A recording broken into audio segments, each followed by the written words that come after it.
Good morning, this is Dana Diedolf, and I'm in my office, which is perched on the Columbia River, and I've been thinking a lot about stories. I love stories. We all love stories. We go to movies, we have songs full of stories, we watch television, we write books, we tell each other stories, and we tell ourselves stories. I was thinking about that and then looked out onto this river this morning with the ships moving up toward Portland and out toward the bar, and thought about all the stories that fill this river. Well, it doesn't really fill the river, it fills our imagination. These stories fill our imagination of the river. And so the river becomes more than just water and fish and debris. The river is magnetic for the stories we tell ourselves. We tell ourselves all kinds of stories, stories of our life, and some of those stories open up. You know, they're such good stories. They give birth to new stories. But there are a lot of stories we can tell ourselves that close down, that seem like a book already written. I was thinking about how often people say to me, I just don't know what comes next. And I know the anxiety of that, but when you think about it, if you don't know what comes next, maybe you haven't been there before, and maybe actually that's good news. But of course, whether that's good news or not would depend on your story, wouldn't it? It would depend on whether not knowing opens up or whether it's so scary that you close down. So taking a look at your story is really interesting. I work with a lot of folks who are dealing with stories of addiction. They've lived those stories out and they believe certain things like we all do. We all believe thoughts.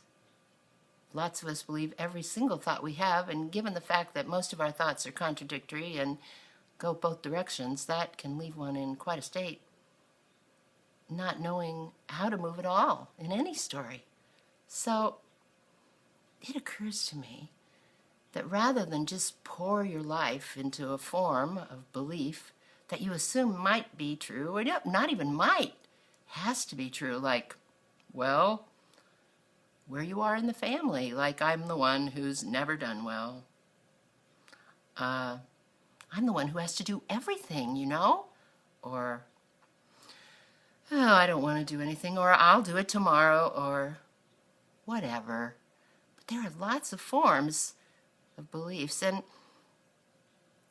I think that sometimes we don't realize that we're taking our time and our breath and our life and our future, and we're just pouring them into forms. Forms that were formed in the past, forms that were formed in the past, beliefs that were formed in the past.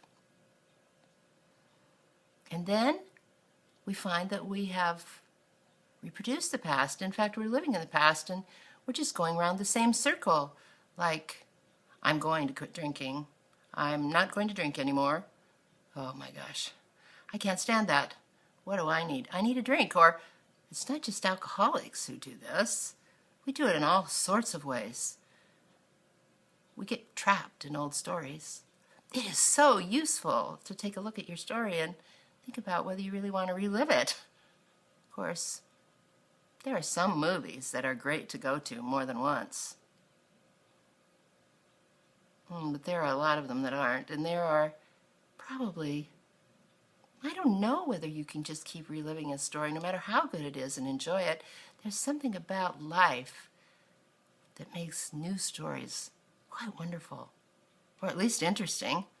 I mean, we all try to hold on to some stories, though, like stories when we were happy, and we reproduce those, and then we look at the relationships we're in or what we're doing, and we think, oh my gosh, I don't have that feeling anymore. I'm not in that story.